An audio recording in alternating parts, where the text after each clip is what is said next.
Malinaw sa atin ang tumambad na realidad tungkol sa ating mga kabataan ngayon. Ang kakulangan sa kaalaman at sa kakayahan, lalo na sa matematika, sa agham, sa pagbabasa at sa wastong pag-unawa. Ang mga nagda-drop out at mga hindi nakakapagtapos sa junior o senior high school, ang kalahating milyong bata na nagbabanat na ng buto. Kung tayo ay nagpupundar ng malaki para sa infrastruktura, mas malaki pa ang ipupundar natin para sa ating mga mamamayan.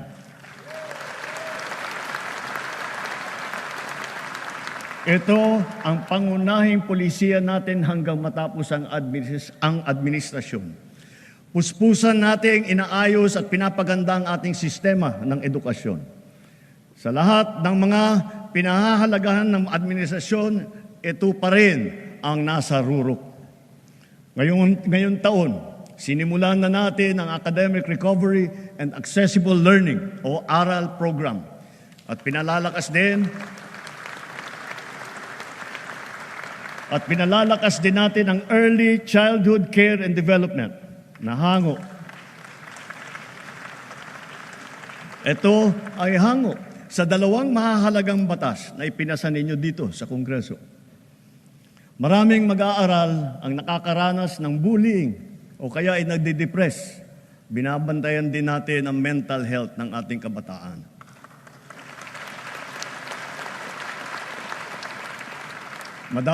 Magdadagdag tayo ng mga school counselor na magsisilbing sanggunian at gabay nila. Naglaan tayo ng 1 bilyon para makapagtayo ng mahigit 300 barangay child development center at bulilit center sa buong bansa. At ang pinaka-priority ay yung mga nangangailangan na puok na malalayo.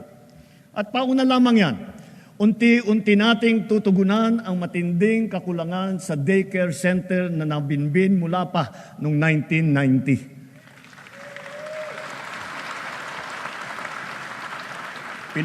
Pinaspasan na natin ang pagpabakuna ng mga bata. Sa DOH, kumpletuhin na natin ang bakuna para matapos na sa lalong madaling panahon na kumpleto na lahat ng ating mga anak ay nabakunahan na.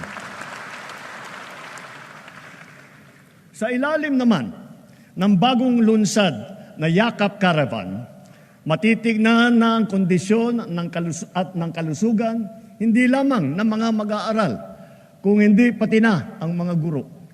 Mabibigyan sila ng libreng medical check-up, libreng lab test tulad ng cancer screening at libre na gamot.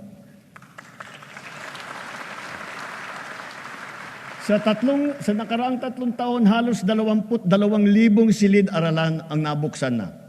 Hihigitan pa natin ito dahil talagang nakakaawa ang ating mga mag-aaral. Hindi na natin dapat nabibitin ang oras nila sa klase dahil sa kakulangan ng classroom. Katuwang ng pribadong sektor, sisikapin nating madadagdagan pa ng 40,000 silid-aralan bago matapos itong administrasyon.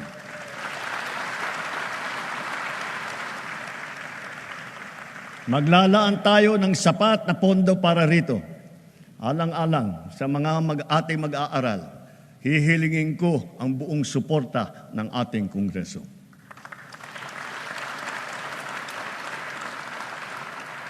Naging matagumpay ang isinagawang tutoring at remedial program para sa mga mag-aaral nitong nakalipas na taon at nitong summer break. Palalawakin pa natin ito. At maraming salamat sa mga guro at lalo na sa mga ate at kuya na nag-volunteer na tinulungan ang mga maliliit para mas maganda ang resulta nila sa kanilang eskwela.